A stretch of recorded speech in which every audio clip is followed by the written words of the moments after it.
1850년 나다나엘 호돈이 단편 소설을 세상에 내놓았습니다. 우리가 많이 들은 큰 바위 얼굴이란 소설입니다. 이 주인공 어니스트는 어린 시절부터 자신의 고향을 감싸고 있는 산 위에 있는 큰 바위 얼굴에 감동을 받으며 자랐습니다. 큰 바위 얼굴은 가까이에서 보면 크고 넓은 바위들이 얽혀 있는 모습에 불과한데, 거리를 두고 보면 어니스트가 살고 있는 자기 집들에서 올려다보면 인자하고 거룩한 형상을 가진 살아있는 사람의 얼굴과 같이 보였습니다.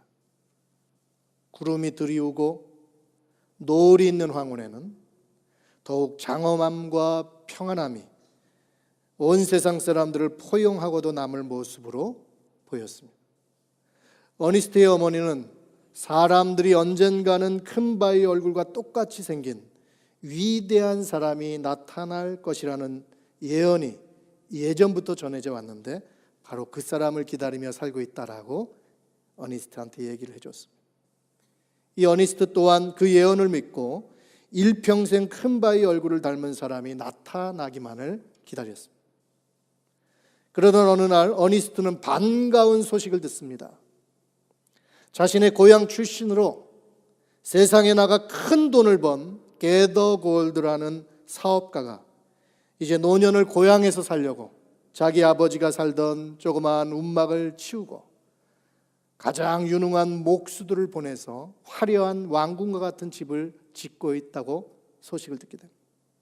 그리고 그 집을 다 짓고 이 게더 골드가 드디어 귀향을 합니다. 고향 사람들은 드디어 큰 바위 얼굴을 닮은 사람이 온다며 환호성을 질렀습니다. 그리고 게더 골드가 마차를 타고 도착했을 때 사람들은 모두 그가 큰 바위 얼굴과 같다라고 환호성을 쳤습니다.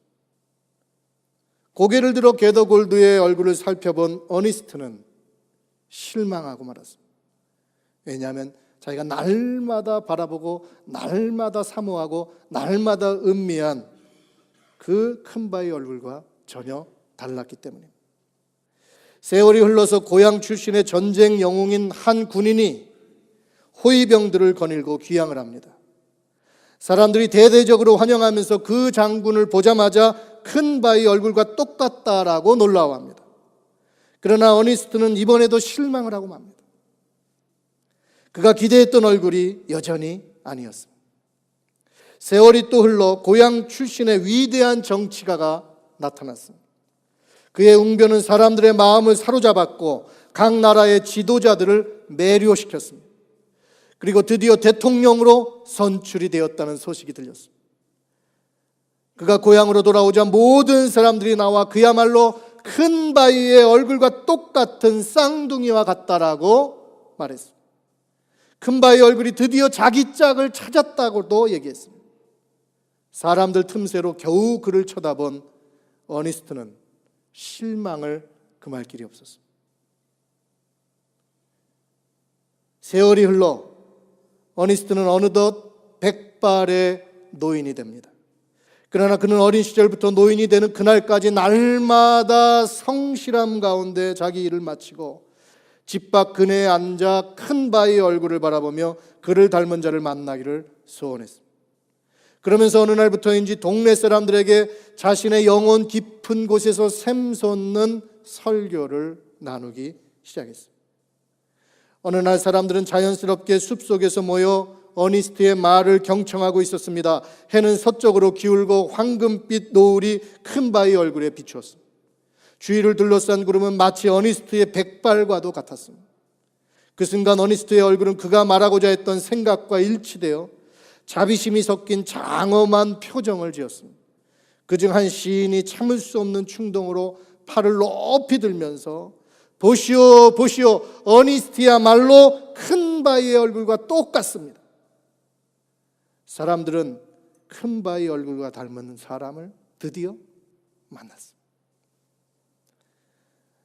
사랑하는 여러분, 이 짧은 소설에서 왜 사람들은 큰 바위 얼굴을 늘 바라보면서도 돈이 많은 사업가나 전쟁 영웅인 장군이나 탁월한 정치인이나 표현의 화신인 문학가 시인을 큰 바위 얼굴과 똑같다라고 외쳤을까요? 왜 사람들의 눈에는 그들이 큰 바위 얼굴처럼 보였을까요? 그것은 자신들이 그리던 큰 바위 얼굴이 바로 그 모습이었기 때문입니다. 어떤 사람은 정치가의 모습, 큰 바위 얼굴을 보면서 늘 정치가의 모습을 생각했고, 어떤 사람은 큰 바위 얼굴을 보면서 돈 많이 번 사업가의 모습을 생각한 거예요. 그래서 그런 사람들이 나타날 때마다 큰 바위 얼굴과 똑같다라고 외쳤던 것입니다. 저와 여러분은 과연 누구를 바라보고 누구를 기다리며 누구를 닮아가고 있습니까? 사랑하는 여러분, 오늘 바울은 오직 우리가 닮아가야 할 분이 한 분 계신데 그가 누구라고 합니까? 5장 1절에 보면 그러므로 사랑을 받는 자녀같이 너희는 하나님을 본받는 자가 되라, 이렇게 말씀하십니다. 그렇습니다. 우리가 본받고 닮아가야 할 분은 오직 우리 주 하나님밖에 없어요. 그 하나님을 본받되 문제는 내가 만들어 놓은 하나님을 찾아서는 안 된다는 거예요. 내가 내 박스 안에 가두어 놓은 하나님, 내가 내 박스 안에서 그리고 있는 하나님, 만들어 놓은 하나님, 하나님은 이런 분이실 거야, 하나님은 이렇게 생기셨을 거야, 하나님은 이렇게 생각하실 거야, 이런 하나님을 내가 만들어 놓고 그 하나님을 찾아서는 안 된다는 거예요. 그러면 엉뚱한 것을 보고 하나님이라고 외치게 돼 있습니다. 성경에서 말씀하시는 하나님, 진짜 살아계신 하나님을 만나야 되고, 진짜 살아계신 하나님을 날마다 바라봐야 되고, 그분을 사모해야 되고, 그분을 기다려야 됩니다. 바울이 그랬습니다. 바울은 예전에는 자기가 만들어 놓은 하나님을 믿었어요. 그래서 율법적인 하나님을 그는 알고 있었어요. 그래서 율법의 눈으로 세상을 다 보게 됐고, 하나님은 이렇게 생각할 거야, 하나님은 내가 율법을 철저히 지켜서 의롭게 돼야지만 하나님 기뻐하실 거야. 그래서 자기가 만들어 놓은 하나님한테 맞추려고 철저히 율법적인 삶을 살고, 사람을 볼 때도 그렇게 봤어요. 그래서 잘못되고 위험한 확신으로 그는 교회를 헐고 예수를 핍박하는 데 앞장섰습니다. 그러나 그가 변화되어 하나님을 제대로 만난 후에는 그는 이렇게 말합니다. 내가 그리스도를 본받는 자가 된 것 같이 너희는 나를 본받는 자가 되라.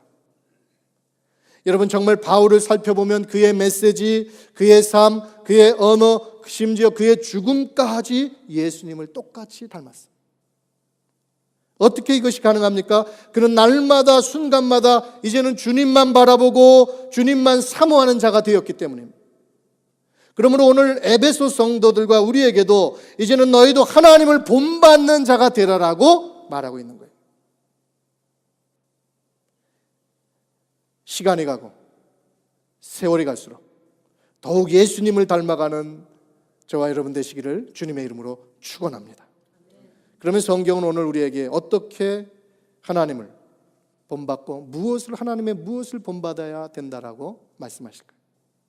먼저 사랑의 행하심을, 하나님의 사랑의 행하심을 본받으라라고 말씀합니다. 2절 말씀 보시면은 그리스도께서 너희를 사랑하신 것 같이 너희도 사랑 가운데서 행하라. 그는 우리를 위하여 자신을 버리사 향기로운 제물과 희생 제물로 하나님께 드리셨느니라. 바울은 우리가 본받아야 할 첫 번째 것이 예수님의 실천적 사랑의 행함이라고 말씀하고 있습니다. 예수님이 우리를 사랑하신 것 같이 우리도 사랑 가운데서 행하라, 이렇게 얘기합니다. 그러면서 더욱 구체적으로 그는 우리를 위하여 자신을 버리셨다, 이렇게 얘기합니다. 무엇을 말씀합니까? 예수님의 사랑을 닮아서 그것을 실천하는데, 그것을 실천하기 위해서 가장 중요한 것은 자신을 먼저 버리지 아니하고는 그 사랑을 행할 수 없다는 거예요.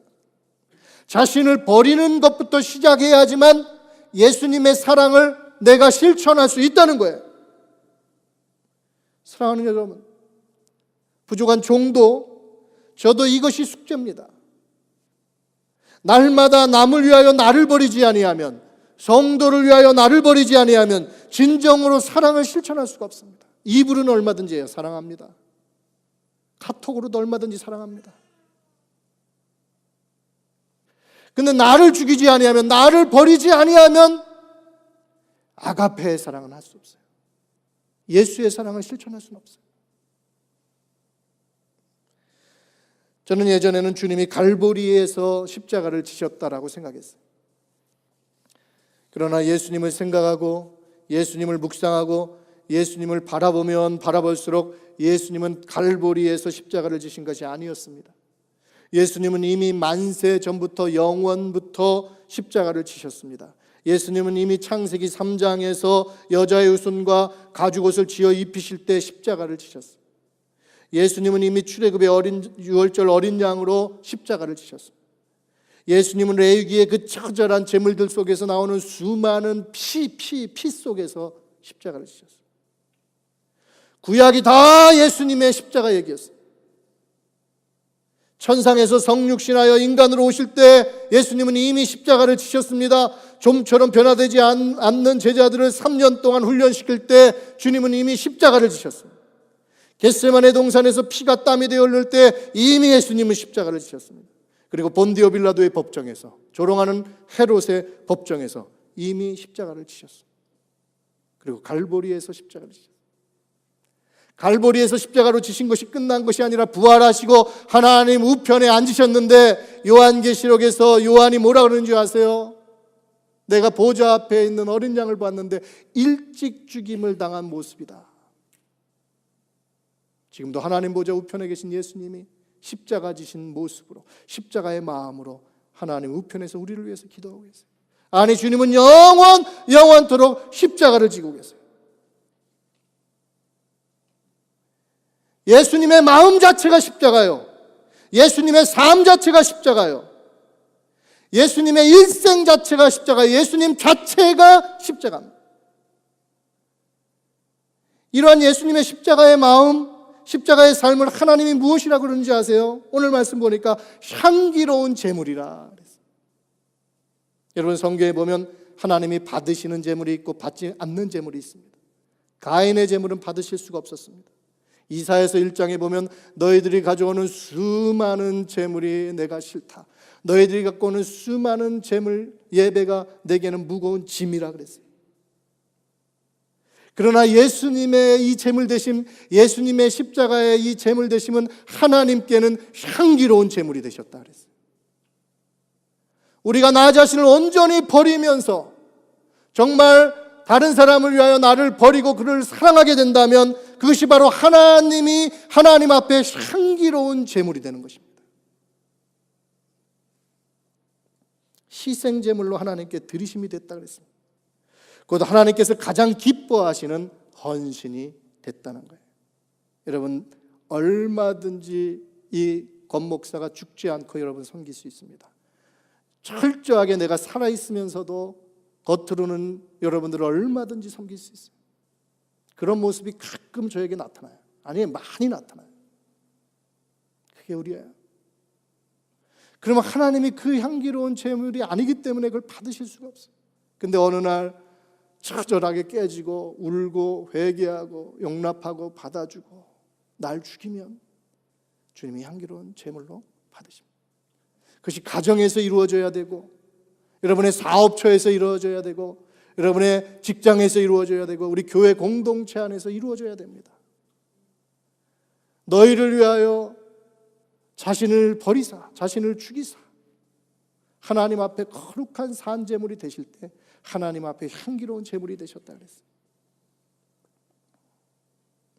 이처럼 예수님의 향기로운 제물 되심은, 예수님의 희생 제물 되심은 곧 예수님의 영원부터 영원까지의 마음이요 삶이요 예수님 자체셨던 거예요. 그러므로 지금 바울이 우리에게 이처럼 우리를 위하여 자신을 버리신 예수님의 삶을 본받아 너희도 그렇게 살아라, 너희도 그렇게 행하라라고 근본적인 변화를 요구하는 거예요. 그러므로 날마다 순간마다 우리가 할 수 있는 것은 주여 우리를 불쌍히 여겨 주옵소서. 우리는 근본적으로 예수님의 나 버림의 사랑을 실천할 수 없는 존재입니다. 그러므로 강권적으로 주님의 마음으로 부어주옵소서. 주님의 사랑으로 부어주시사 주님의 사랑을 조금씩 닮아가게 하시고 흉내내며 살게 하옵소서. 은혜를 내려 주옵소서라고 기도할 수밖에 없어요. 하나님께서 저와 여러분을 통해 받으시기를 원하시는 것은 어떤 거창한 업적이 아닙니다. 큰 이벤트도 아닙니다. 다른 사람을 위해 자신을 버리는 향기로운 제물의 삶이요 희생 제물로 하나님께 드려지시는 것입니다. 그 십자가에 자신을 버리는 삶입니다. 이것이 어떻게 가능합니까? 오직 성령 안에서 나는 날마다 죽고 내 안에 예수가 살아서 다른 사람을 살릴 때에만 가능합니다. 이것이 진정으로 하나님께서 우리가 본받기 원하시는 삶의 모습이에요. 이 놀라운 사랑을 실천할 수 있는 은혜가 저와 여러분 우리 공동체 안에 넘치기를 주님의 이름으로 축원합니다. 이렇게 하나님의 사랑을 실천하라 그러시고, 두 번째로는 빛의 거룩한 삶을 본받으라고 말씀하세요. 오늘 8절 상반절 말씀 보시면은 이렇게 말씀합니다. 너희가 전에는 어두움이더니. 사랑하는 여러분, 우리가 전에는 무엇이라고 말씀하세요? 어두움이다. 여기서 어두움에 속했다라고도 얘기 안 합니다. 어두움 자체라고 얘기합니다. 그 누구도 예외가 없습니다. 나는 깨끗한 사람이야. 아닙니다. 다 우리는 과거에 어두움 가운데 있었고 어두움 자체였어요. 그것이 인간의 부패한 모습입니다. 그러면 우리 인간은 다 죄로 인해서 그 어두움 자체가 됐는데, 그러면 어두움이었을 땐 누구를 본받겠어요? 바로 어두움의 아비인 사탄을 본받는 거예요. 어두움의 근본인 그의 모습을 닮아가는 거예요. 그러면 그 모습이 어떠하다고 했습니까? 3절 말씀 보십시오. 음행과 온갖 더러운 것과 탐욕이라 그랬어요.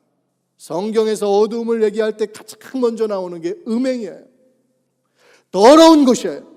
이 음행과 더러운 것은 거의 같은 용어입니다. 성적인 타락이 항상 앞에 나옵니다. 우리가 다 그렇게 살았던 자들이요, 그런 죄 가운데 빠져있던 사람들이에요. 그리고 탐욕이라 그랬습니다. 탐욕, 욕심.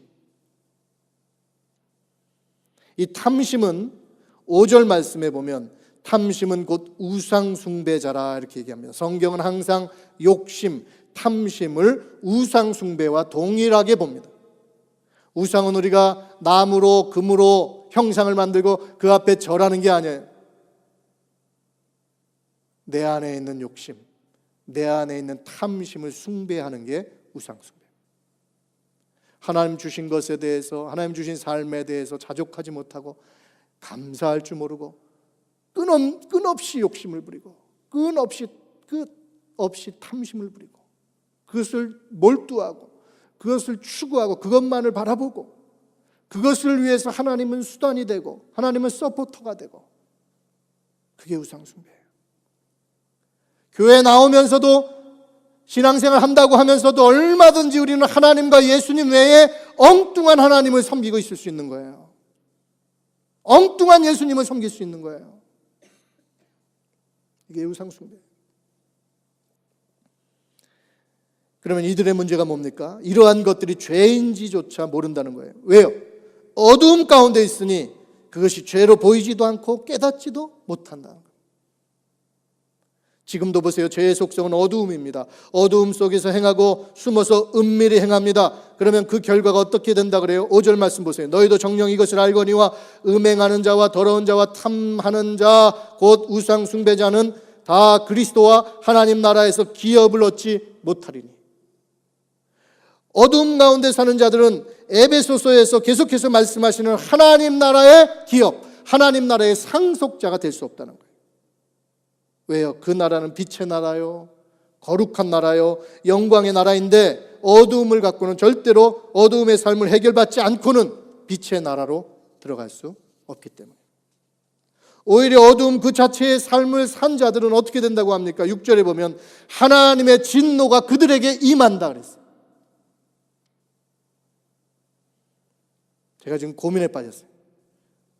스마트폰, 아이폰을 계속 쓸 것이냐, 바꿀 것이냐. 근데 스티브 잡스는 예수는 안 믿어도 존경할 만한 인물이었는데 그 뒤에 지금 된 팀 쿡이라는 사람은 이번에 자기가 동성애자라는 걸 커밍아웃하고 동성애자들 격려받기를 원한다 그러고, 그리고 이것이 하나님 주신 선물이라 그러고, 미국의 32개 주가 지금 그걸 다 인정하는 추세로 나가고 급속히 빠져나가고, 오바마는 52주에서 다 이걸 인정해야 된다 그러고, 미국이 지금 어떻게 합니까? 아주 아이폰이 그 다음부터 싫어졌어요.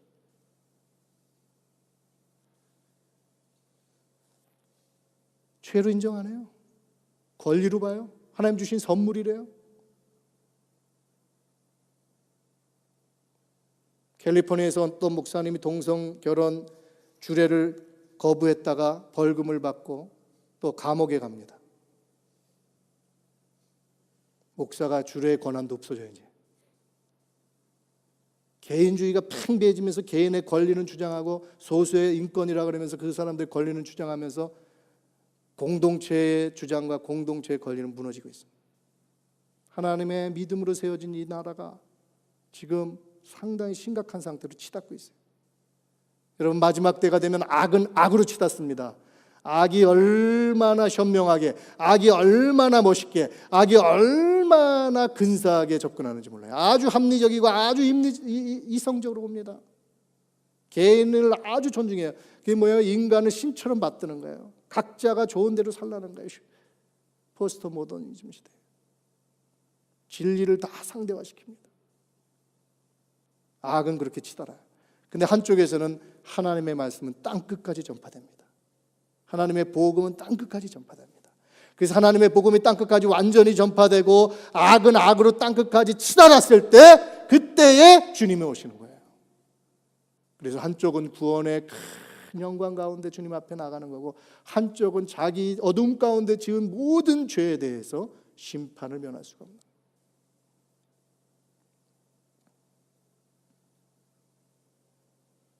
바울이 지금 뭐라고 그래요? 에베소 성도 너희들이 이제 이러한 진노 가운데서 벗어난 자요, 어둠 가운데 있었던 자였는데 이제는 새로운 자들이 되었으니, 그러므로 이제 성도가 되었으니 이제는 그들과 함께 하지 말아라. 7절에 그렇게 얘기합니다. 그래서 바울은 우리가 어떤 존재라고 합니까? 8절에 보세요. 예수님이 자신을 버리신 희생제물로 인해 우리가 어떤 이런 어두움에서 이제는 주 안에서 빛이라고 합니다. 빛. 어두움이 십자가의 보혈로 다 씻겨나가고 예수님 안에서 빛이라고 얘기해요. 성경은 절대로 우리한테 빛이 되라 이렇게 얘기하지 않습니다. 빛이 되라고 얘기하지 않아요. 빛이 되라는 것은 율법주의예요. 내가 노력해야지만, 내가 열심히 살아야지만 빛이 될 수 있는 거죠. 빛이 되라고 하지 않아요. 성경은 뭐라고 얘기하냐? 빛이다. 너희가 빛이다. 너희가 산 위의 동네다. 도시 위에 밝은 빛이 산 위의 도시가 밝은 빛으로 드러나듯이 여러분은 이미 예수 믿는 순간 산 위의 도시가 된 겁니다. 왜요? 예수 믿는 순간 예수, 빛 대신 예수, 생명 대신 예수가 내 안에 들어왔기 때문에 우리는 예수 믿는 순간 빛이 된 거예요. 빛이 되라고 안 해요. 너희가 빛이라고 얘기해요.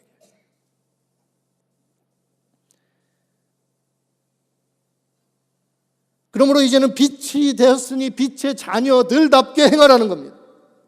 천국의 상속자답게, 천국의 왕자답게, 공주답게 살라는 것입니다. 성도답게 살라는 것입니다. 그러면 성도답게 산다는 것이 어떤 말씀이에요? 3절에 보면 음행과 온갖 더러운 것과 탐욕은 너희 중에서 그 이름조차도 부르지 말라. 이는 성도의 마땅한 바니라. 성도는 거룩하게 구별된 무리이기 때문에 이런 세상에 예전에 너희들이 갖고 있었던 음행과 온갖 더러운 것과 탐욕은 이제 이름도 부르지 말라. 그것이 마땅한 것이다. 4절에 보면 누추함과 어리석은 말이나 희롱의 말이 마땅하지 아니하니 오히려 감사하는 말을 하라. 예전에 어둠 가운데 있을 때는 사람들에 대해서 가십하고 뒤에서 얘기하고 조롱하고 그런 말을 했지만 이제는 그리스도 안에서 그런 말 하지 말고 감사하는 말을 해라. 6절에 보면 누구든지 헛된 말로 너희를 속이지 못하게 하라. 이 음행과 온갖 더러운 것과 탐욕과 그럴싸하게 이성적으로 합리적으로 인본주의로 포장한 것들에게 속아서 넘어가지 말아라. 11절에 보세요. 너희는 열매 없는 어두움의 일에 참여하지 말라. 도리어 책망하라.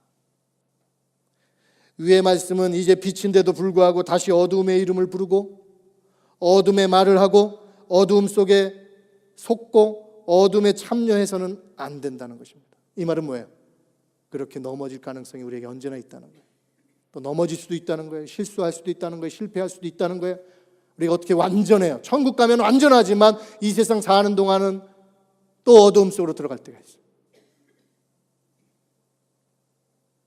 그때 속히 빛으로 나와라. 속히 너가 누구인지 깨달아라. 속히 주님 앞에 엎드려 회개해라. 속히 십자가 앞으로 나와라. 더 이상 어둠 가운데서 지속적으로 머무는 삶을 살아서는 안 된다는 걸 얘기합니다. 그러면서 이제는 주 안에서 빛임으로 빛의 자녀들께 살아. 그러면 빛의 자녀들로 어떻게 살라고 합니까? 빛의 자녀로 사는 게 뭘 얘기하는 거예요? 9절에 나와요. 9절 말씀 보시면 빛의 열매는 모든 착함과 의로움과 진실함에 있느니라. 사랑하는 여러분, 성경이 빛의 열매를 세 가지로 말씀하고 있습니다. 이 세 가지의 열매가 나타나야 빛의 자녀로 사는 증거라는 말씀. 첫째는 모든 착함이라 그랬어요. 모든 착함. 곧 모든 착함 속에 빛의 열매가 있다고 하시는 건데, 여기서 모든 착함은 파세 아가도시네라는 말인데, 이 파세 아가도시네란 말, 이 말은 모든 너그러움, 모든 선함, 이걸 얘기해요. 곧 모든 사람과의 관계 속에서, 대화 속에서, 상황 속에서 너그러움이 있어야 된다는 거예요. 선함이 있어야 된다는 거예요. 순수함이 있어야 된다는 거예요. 착해야 된다는 거예요. 하나님과의 관계가 깨진 사람은, 죄악 가운데 있는 사람은, 어두움 가운데 있는 사람은 악합니다. 그래서 악이 나옵니다. 근데 하나님의 사람, 빛의 사람은 모든 상황 속에서 착함이 나와요. 착함이 나와요. 너그러움이 나와요. 인자함이 나와요. 두 번째는 의로움입니다. 여기서 의로움은 디카이 오시네라는 말인데, 이 디카이 오시네는 공정하다, 공의롭다, 공평하다, 그런 뜻이에요. 하나님과의 관계 속에서 의롭다함을 받은 자답게 삶 속에서도 사람들을 대할 때 공정하고 공평하게 대하는 거예요. 특별히 내가 어떤 직분에 있을 때, 내가 어떤 직장 속에서 내가 사람들을 대할 때 사람들을 편벽되이 대하지 않고 공정하게 대해주는 거, 그게 의로움이에요. 똑같이 대해주는 거. 세 번째는 진실함입니다. 여기서 진실함은 알레데이아라는 말인데, 숨김이 없다 그런 말이에요. 숨김이 없다. 투명한 걸 얘기합니다. 성실함을 얘기합니다. 정직함을 얘기합니다. 이게 빛이에요. 빛. 이게 빛의 열매라 그랬어요. 그래서 빛으로 빛의 삶을 살면 착함이 사람에게 나가고, 나에게서 다른 사람에게 착함과 너그러움이 나가고, 정직함과 의로움이 나가고, 공평함이 나가요. 그래서 사람들이 거기서 그 사람을 통해서 착함을 보고, 의로움을 보고, 진실함을 보게 되면 무슨 일이 생기냐? 기쁨이 생깁니다.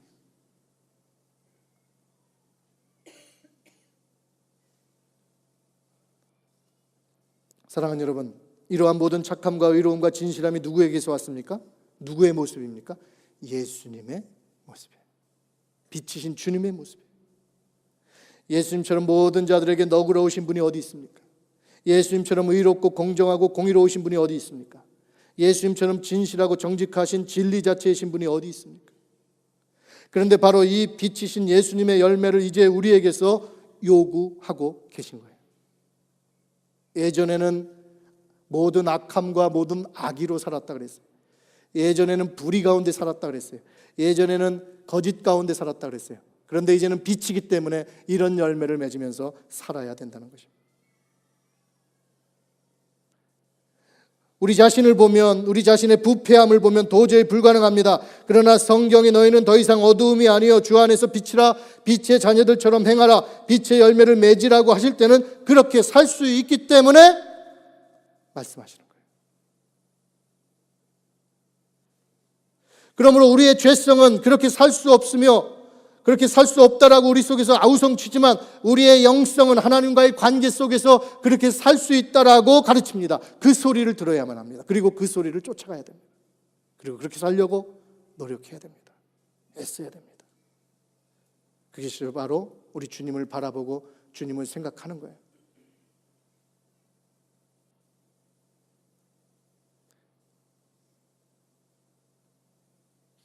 10절에서 바울은 이렇게 얘기합니다. 주를 기쁘시게 할 것이 무엇인지 시험하여 보라. 여기서 시험하여 보라라는 말이 좀 번역이 명확치가 않아요. 도키마조라는 말인데 입증하라, 시도하라, 증명하라. 주를 기쁘시게 할 것이 무엇인지 한번 너희가 증명해봐라. 너의 삶으로 한번 살아봐라. 시도해봐라. 그러는 거예요. 마치 예수님께서 하나님을 기쁘시게 하기 위하여 향기로운 제물로 자신을 버리사 우리를 위하여 십자가의 제물 되신 것처럼 너도 그런 삶을 증명해 보여라. 너도 주님이 기뻐하시는 삶이 무엇인지 한번 살아보아라. 그렇게 말씀하고 계십니다. 사랑하는 여러분, 이제 바울이 마지막 당부를 합니다. 아니 명령을 합니다. 더 이상 성도로서 부끄러운 일이나 열매 없는 어두움의 일에 참여하지 말라고 합니다. 그들이 은밀히 행하는 것은 부끄러운 것이라고 했습니다. 그러면서 강력히 도전합니다. 14절 말씀 보시면 잠자는 자여 깨어서 죽은 자들 가운데서 일어나라.